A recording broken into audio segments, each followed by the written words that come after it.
Well, your home and land are probably your most valuable thing you own, but you might be surprised at just how easy it is to steal them. We told you last night about the local couple now in prison who did just that. Dwayne Pullman found out how vulnerable many of us may be when someone decides to steal your home.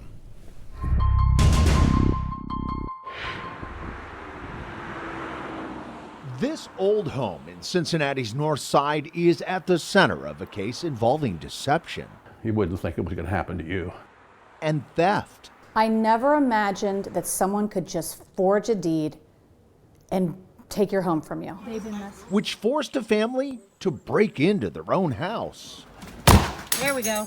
And police officers to draw their weapons and go inside. This ain't police. If you're in here, please call out. In late January, two people, Stephanie Kinley and Jeremy Davis, moved into this old home on Hamilton Avenue that belonged to the Runk family. There's just stuff everywhere. Like they owned the place. Yeah.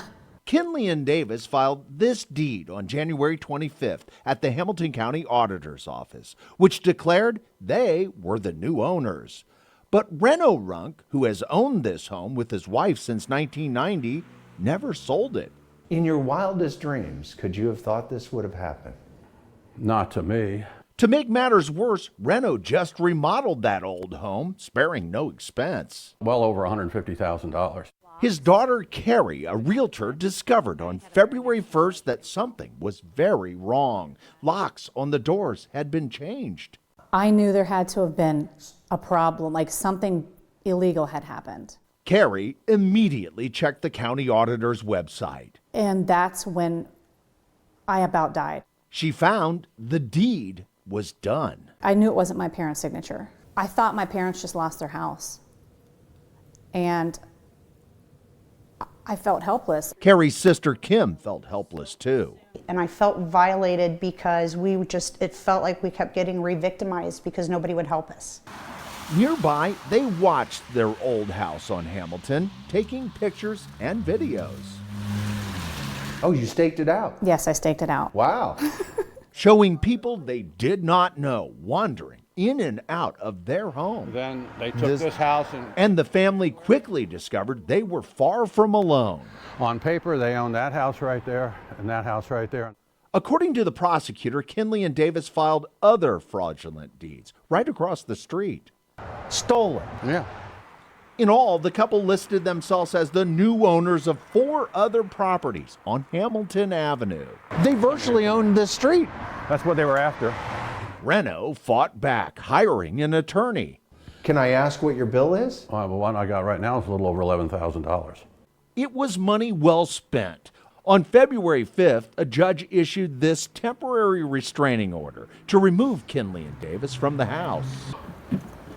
Carrie captured this video of police clearing the home. Kinley and Davis weren't there, but when Carrie and Kim got inside, they found the couple's belongings everywhere, from food in the fridge to toothbrushes in the bathroom. Carrie and Kim changed those locks and posted that protection order in the window. We taped it to the window so they would see it. But that night, the couple found their way back inside. Police were called again. This time, officers wrote them up. It was a nightmare. And it was far from over. According to police, the couple forced their way in again the following weekend. They broke in the door on a Saturday by chiseling the locks out. Kinley was charged with trespass. 2 days later, she and Davis were arrested at the auditor's office, trying to file more deeds. For the record, State of Ohio versus Jeremy Davis. Kinley and Davis, who each faced 18 charges, agreed to a deal, pleading guilty to 5 counts of theft.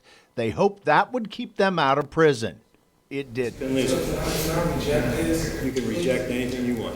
Kinley was sentenced to 18 months behind bars. Davis was sentenced to 2 years. One will be 12 months. Please, sir. I think they're nuts, okay? They're just crazy. But if they slip through the cracks, it happens.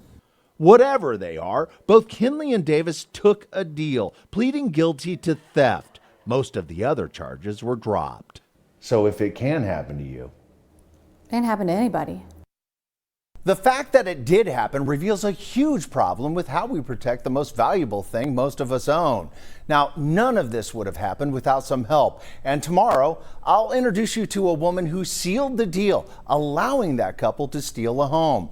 And I'll show you why that may make your home more vulnerable too. My investigation, Stolen Homes, continues tomorrow night on Local 12 News, live at 6. I'm Dwayne Pullman. I'll see you then. All right.